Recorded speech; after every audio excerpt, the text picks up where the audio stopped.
এখন সবচাইতে বিশ্বে সুন্দরের তালিকায় যাদের নাম আছে, 1 নম্বরে যে মহিলার নাম পাওয়া যাচ্ছে, ইন্টারনেট ঘাঁটবেন, 1 নম্বরে বিশ্ব সুন্দরী দুনিয়া না, 257টা রাষ্ট্রের ভেতরে চেহারার এই কাটিংটা সবচাইতে সুন্দর যার, রাশ্মিকা মান্দানা নাম শুনেছেন? চেহারার কাটিং এ এখন পৃথিবীতে 1 নম্বরে আছে। এই মহিলার দিকে একটু আল্লাহর নাম নিয়ে তাকাবেন, দেখেন তো কি সুন্দর করে আল্লাহ তারে বানিয়েছে। এর চাইতে তাহলে শতগুণে সুন্দর। হাদিসদেরকে যারা নামে বেনামে ব্যঙ্গ করে, গালিগালাজ করে, তারা প্রত্যেকেই মানসিক অসুস্থ। তার একটা প্রমাণ, আহলে হাদিসদেরকে আহলে খবিশ বলে একটা বক্তা গালি দেয়। নাম বলেন না, নাম বলেন না, নাম বলেন না, এখানে উঠে যাবে।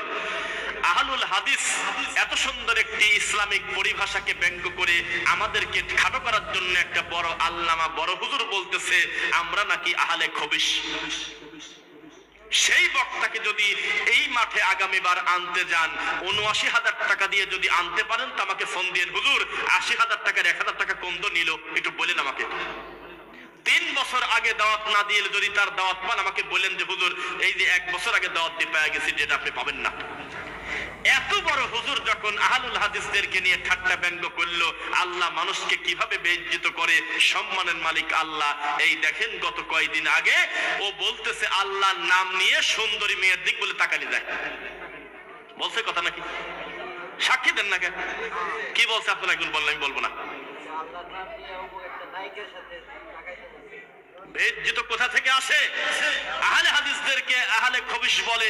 আমাদের কলিজার প্রিয় শায়েখ মতিউর রহমান মাদানী হাফিজাহুল্লাহকে বলে মতি বিহার হয়েছে, আমি মানসিক ভাবে অসুস্থ। আমরাও তো জানি তুমি মানসিক অসুস্থ, আমরাও তো জানি যে তুমি মানসিক অসুস্থ না হলে তুমি আহলে হাদিসদেরকে গালি দিতে পারতে না। মানসিক অসুস্থ না হলে এই আশুলিয়ার মাহফিলে এসে বলতে পারতে না সিগারেট বিড়ি খাওয়া হারাম। এই কথা কোরআন হাদিস আমি খুঁজে পাইনি। এটা বক্তা বলতেছে মাঠে, কি জবাব দিবেন? এই বক্তাই তো বলেছিল যে মিজানের পাল্লা বলে যে পাল্লা, এই কথা মিথ্যা। আস্তাগফিরুল্লাহ বললেও কেমন লাগে। এই বক্তাই তো বলেছে জাহান্নামে যদি কেউ একবার ঢোকে আর জীবনে কোনোদিন বের হতে পারবে না। বলছে না কি? বলেন, বলছে না? সবই তো শুনছেন। খবরদার, আমাকে গালি দিলে ব্যক্তিকে গালি দেওয়া হলো, আমার প্রতি আক্রোশ করলে আমি একজন মাখলুক, তবে আমার খালেককে নিয়ে ঠাট্টা করলে, আল্লাহর দিন নিয়ে মস্করা করলে তার লাঞ্ছিত এই দুনিয়াতে হতেই হবে, হতেই হবে, হতেই হবে। কেউ ঠেকাতে পারবে না। মনে কি পরে আপনাদের? আরে এগুলি কান্না আসে। এইরকম আমাদের শায়েখ যেমন বসে আছে, এইরকম আরো বিভিন্ন মেহমান বসে আছে। আর এই বক্তা মাইকটা ছেড়ে ওই লোকজনকে একটু পিছনের দিকে দিয়ে বলতেছে আপনাদেরকে আমরা কিছুদিন পরেই ৩৪,০০০ কোটি টাকা মানুষের টাকা মারার জন্য তার মামলা হয়ে গেল। মিথ্যা বলছি বলেন আপনি? বলছি মিথ্যা? আল্লাহ কিন্তু একজন আছে, এমন বেজ্জিত করবে, খবরদার দিন নিয়ে ঠাট্টা মস্করা করো না। জাগতিক দুনিয়াবি ভুলভ্রান্তি মানুষের হতে পারে। ডক্টর জাকির নায়েককে বলা হয় যে মূর্তি পূজা যে নাই তার প্রমাণ কি আমাদের ধর্মে? কয় যে এত নম্বর অধ্যায়, এত নম্বর পর্ব, এত নম্বর অধ্যায়, এত নম্বর লাইন, এত নম্বর পৃষ্ঠা, এত নম্বর লাইন, এত নম্বর অধ্যায়, এত নম্বর লাইন, সিরিয়ালে বলে কিনা? এত সুন্দর করে বলে মুসলমান মানুষ আমরা অন্তর থেকে দোয়া করব। কাবা ঘরের ইমাম আব্দুর রহমান সুদাইস বলে বাপরে বাপ, ও আল্লাহ তুমি কি ম্যাগনেট তৈরি করেছো। কত বড় বড় হুজুর বক্তব্য দিল, মুসলমান কেউ হচ্ছে না। কথা ভালো, সেটা ভিন্ন কথা, কিন্তু ডক্টর জাকির নায়েক যখন বক্তব্য শুরু করে তখন পিছনে মারামারি লেগে গেছে সিরিয়াল নাম্বারে। ও কয় আমি আগে কালেমা পড়বো, কয় আমি আগে কালেমা পড়বো। এত বড় কবুলিয়াত আল্লাহ তাকে করেছে। এই ডক্টর জাকির নায়েককে ব্যঙ্গ করে আমাদের দেশের একটা হুজুর বলছিল যে উনি হলো টয়লেটের ডাক্তার, উনি পেশাব পায়খানার ডাক্তার। এ কথা বলে ব্যঙ্গ করে বলতেছে হাদিস আর কোরআনের আয়াতের নাম্বারটা আমরাও বলতে পারি, কত পারো আয়াতটা পুরাটা পড়ো। এভাবে বলে বলে পাবলিককে খেপায় দিল। ওই লোকটা জীবনে একদিনই একটা রেফারেন্স দিতে গেছে, বলছে সূরা বাকারার ২০০ আয়াত। আল্লাহ এমন বেইজ্জত করলো, আজকে সে জালসার মঞ্চে তো দূরের কথা, তার মুখও ২-৬ মাস দেখা যায় না। অথচ তিনি আহলে হাদিসদেরকে যে পরিমাণ গালিগালাজ করেছে এই জমিনে একদিন, সেই লোকটা এখন বিদেশে চলে গিয়েছে, এখন তাকে খুঁজে পাওয়া যাচ্ছে না, এখন তার নতুন কোনো বক্তব্যও নাই, মাহফিলও নাই।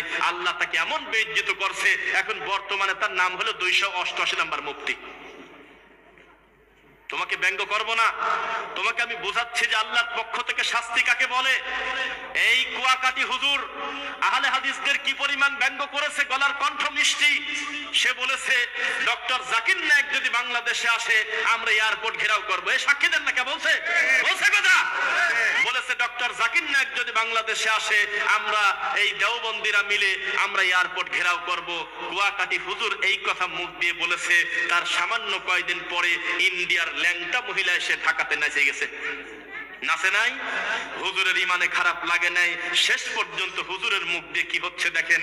হুজুর বলতেছে, ইয়া আইয়ুহাল্লাযীনা আমানু তুবু ইলাল্লাহি তাওবাতান নাসুহা, হে ঈমানদাররা তোমরা নাসুহার মতো তওবা করো। নাসুহা নাকি একটা লোক ছিল, অথচ নাসুহা মানে একনিষ্ঠ বড় বড় আলেমের নাম ধরে গালিগালাজ করে। সাবধান, এদেশে দাওয়াত দিয়েছে ডক্টর আব্দুল্লাহিল কাফি আল কুরাইশি রাহিমাহুল্লাহ। দুনিয়ার কোন কিছুর লোভ ছাড়া শুধুমাত্র আল্লাহর বান্দাদেরকে আল্লাহর তাওহীদ শেখানোর জন্য, রাসূলের সুন্নাহ শেখানোর জন্য সারাটা জীবন পরিশ্রম করে গিয়েছে। এই দেশে দাওয়াতি কাজ করেছে আহলুল হাদিস আলেম ওলামারা। এই দেশে অথেন্টিক কোরআন সুন্নাহর বক্তব্য শুধুমাত্র সালাফি মানহাজের মানুষ দেয়। এটার বরকতে আজও পর্যন্ত বেদাতি তাবিজ বিক্রি করে, সেটা ভিন্ন কথা। তবে আমরা মানুষকে প্রায় বুঝায় ফেলেছি তাবিজ ব্যবহার করা শিরক। বেদাতি মিলাদ করে খায়, সেটা ভিন্ন কথা। তবে অধিকাংশ মানুষকে আমরা বক্তব্যের মাধ্যমে বুঝায় দিয়েছি মিলাদ করে খাওয়া এটা হলো বেদাতি কর্ম। অধিকাংশ মানুষ মরা মানুষের বাড়িতে কুলখানা করে খায়, সেটা ভিন্ন কথা।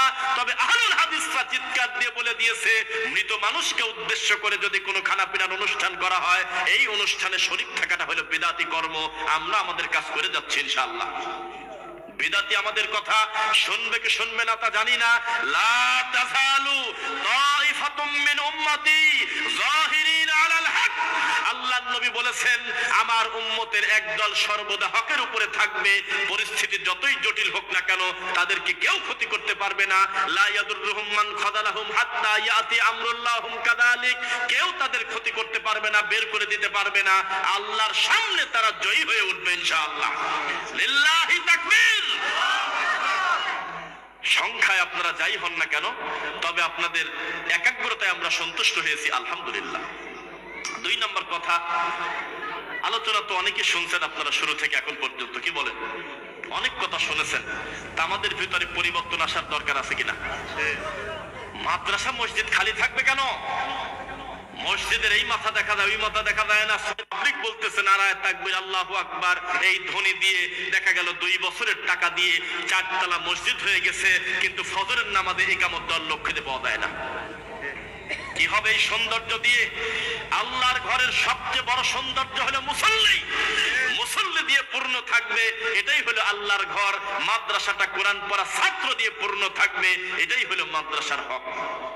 কিন্তু উল্টা হয়ে যায় নাই। ওই যে কয়দিন পর পরীক্ষা, বহু ছেলে পেলে ঘুম পারে, তো মা খালি বলে যে তোর কি জ্ঞান রে, তোর আর 4 দিন পর পরীক্ষা, তুই পড়িস না কি কারণে, ঘুমাস কেন?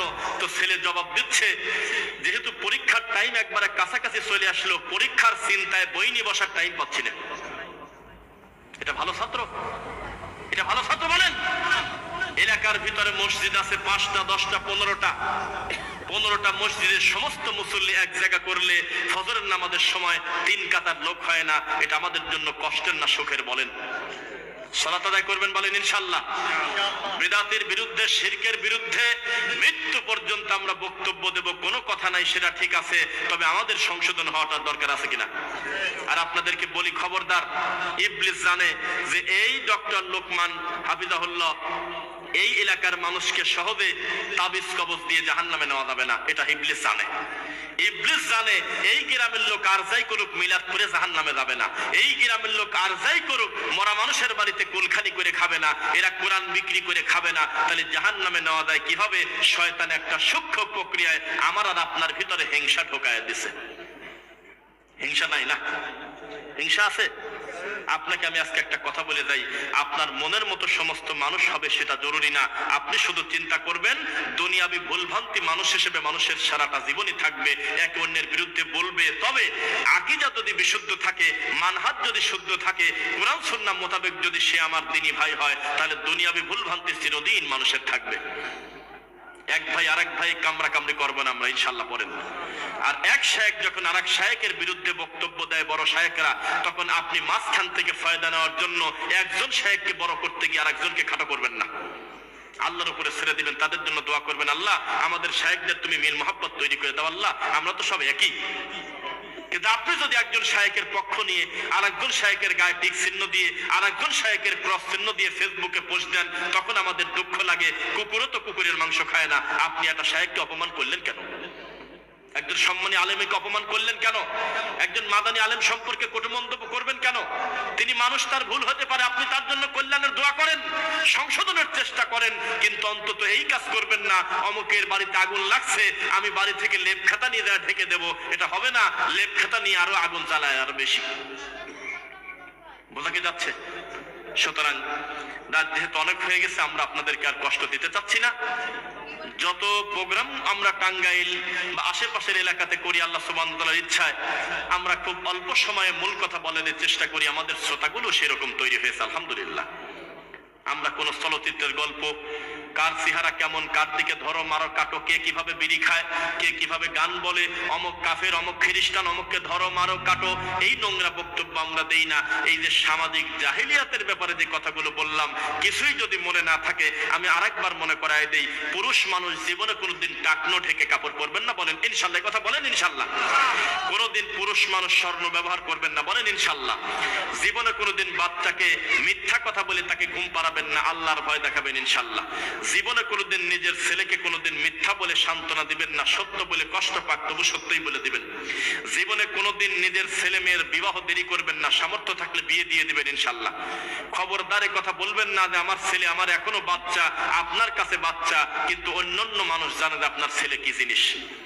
খবরদার, এখন থেকে পরিবারকে সুন্দর করতে গেলে বিবাহটাকে সহজ করে দেন, জেনা ব্যভিচার হলো কঠিন। 4